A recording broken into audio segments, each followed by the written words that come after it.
if you can start to track your client's physiological state and get curious about where do they tend to live? Do they live in the blue zone, the green zone, the red zone? Do they live in the tide? What does that look like? How much does that ebb and flow during the day? And then how does that correlate with the underlying process that they're bringing to you? If you hear this chronic story of, I'm a piece of shit, right? I don't need anyone. I can't trust anyone. Nobody loves me. How does that relate to the state that they're chronically living within? And how does that state make sense in the context of their whole life? Because the autonomic nervous system, it's automatic. This is what I use when I teach my clients. Your autonomic nervous system is your automatic nervous system. It is responding to your brain's perception of what's happening right here, right now. And it's making predictions about what you need to stay alive. But the problem with our trauma stories, when they are those maladaptively stored experiences, is that they fog up our mirror of being able to accurately perceive what is and isn't safe. That was then, this is now. It's like a miscalibration. Hope you enjoy a preview of this full episode published exclusively as a bonus for our incredible online neuro-nerd community. This group is the backbone that keeps this podcast thriving, and you can find out more at therapistuncensored.com/join. Hey, you guys. While we know relationships are wonderful, they are also really hard. Many of us believe that they shouldn't be, that if we have good connection and good communication, things will just go smoothly. But it's really that belief that can make us feel stubborn and even more hopeless. So relationships take work. It does for Sue and I. We can make it look easy. It's not. And one of the ways is because many of us, we differ. We differ in what activates us, what makes us feel threat, the expectation, and it's these differences that are held in our body, not our thoughts. And they influence how we talk, how we love, how we fight. So holding that belief, if he or she or they could just understand me, if they love me, they do something different, is not really true. And we're talking about relationships with your partner, your teenager, your mother-in-law. So Sue and I have created an online course that can help you understand yourself and those you love in a different way. This is not just for therapists, it's for everyone.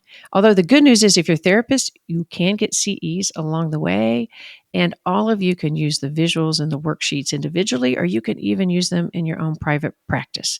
So while the course is based on our book, Secure Relating, Holding Your Own in an Insecure World, it is definitely not a replication of the book. We talk directly to you. You learn how to understand more deeply your attachment, those you love, the neuroscience behind it, and how to build secure types of connections right now in your everyday relationships. Rather than changing one another, y'all can shift together in very important ways. It's very powerful. We're getting great reviews. Check it out. It's at therapistuncensored.com/BAS. Therapistuncensored.com/BAS. The BAS stands for Beyond Attachment Styles, the Science of Growing Secure Adult Relationships. And by the way, the cost of the course is about the amount of one individual therapy session, and yet you get hours and hours and hours of what we think is extremely valuable information. So check it out. Welcome back, everybody, to Therapist Uncensored.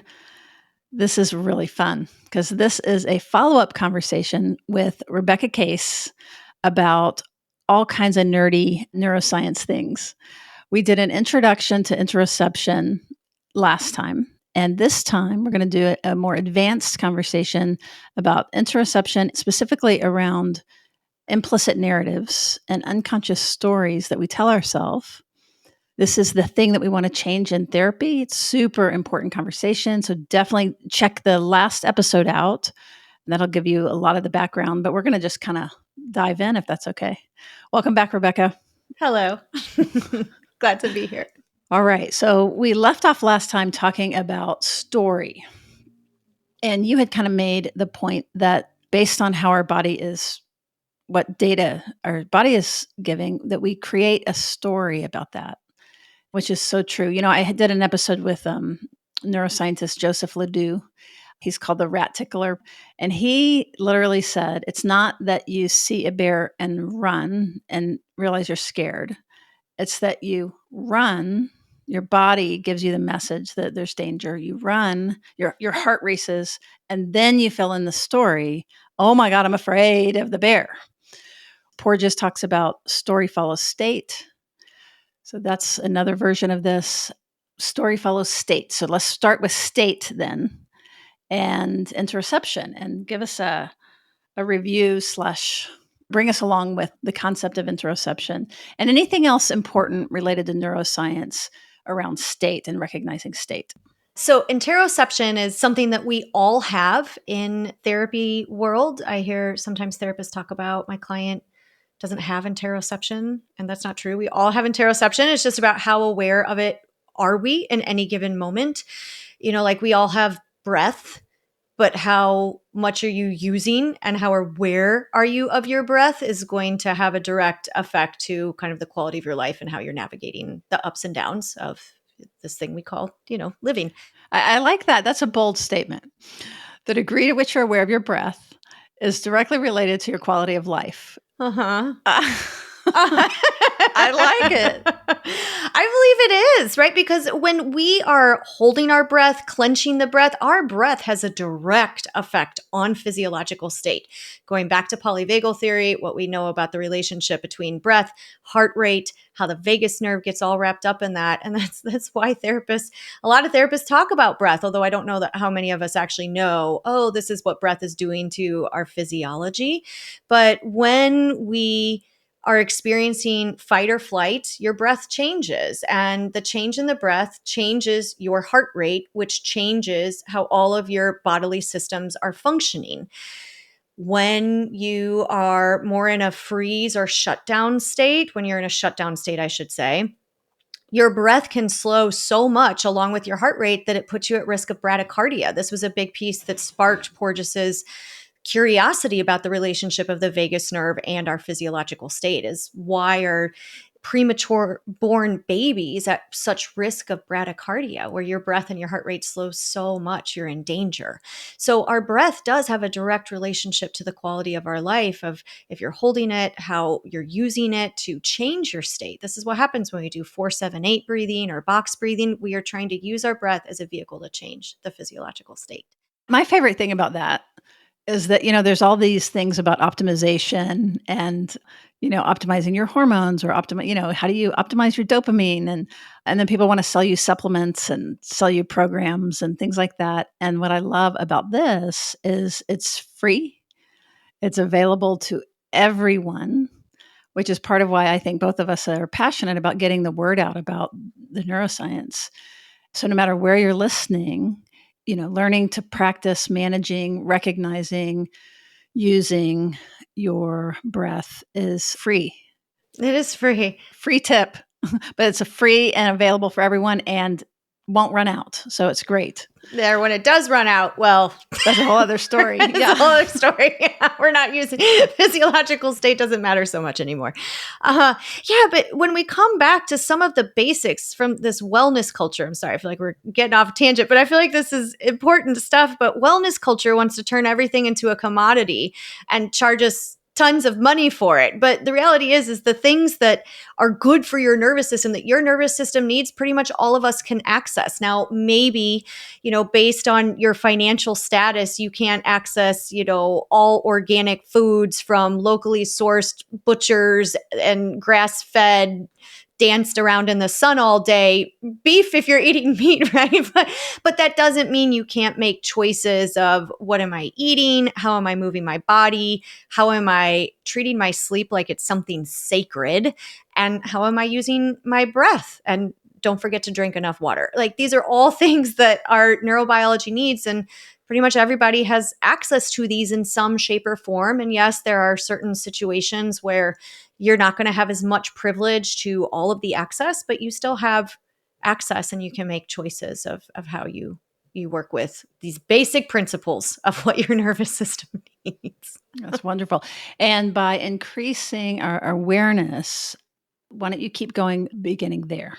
Yeah. So going back to the original question about interoception. No, it's good. This has all been important. Yeah, it is all important because all of that also filters into interoception. So interoception is a form of perception. It's a form of our awareness, and it's the way that your brain is keeping tabs on your body.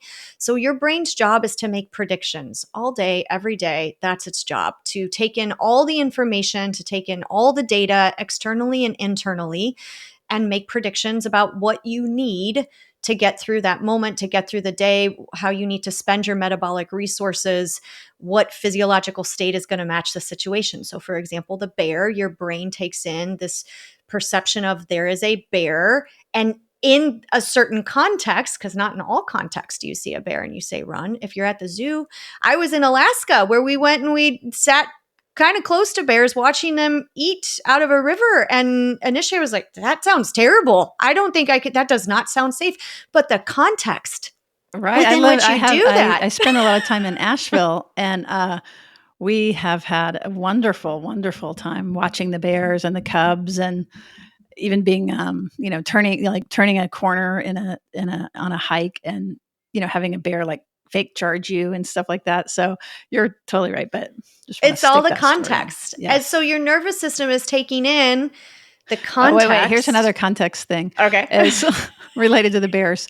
As I have this ridiculous thought, okay, speaking about story, I have this ridiculous thought that I'm like, hey, friend, to the bear.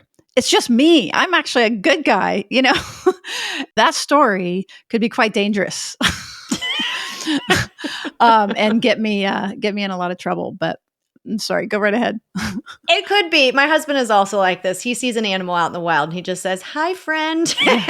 It's like, it sort of feels like they'll recognize me. I don't know. It's weird. Oh, it's you. It's Sue. Exactly.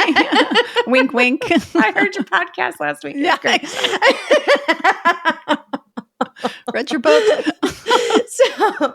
So interoception is the process through which your brain is trying to read your internal environment and make decisions. And it's very contextual. So if you are feeling my heart is racing and I feel fluttery and my stomach feels a little twirly and it's hard to sit still, those could all be data points that indicate you're anxious or you are panicky. They could also be data points that you're jumping out of an airplane, as I just felt last weekend when I went skydiving. They could also be data points that indicate I've had too much caffeine. I need to not have another cup of coffee.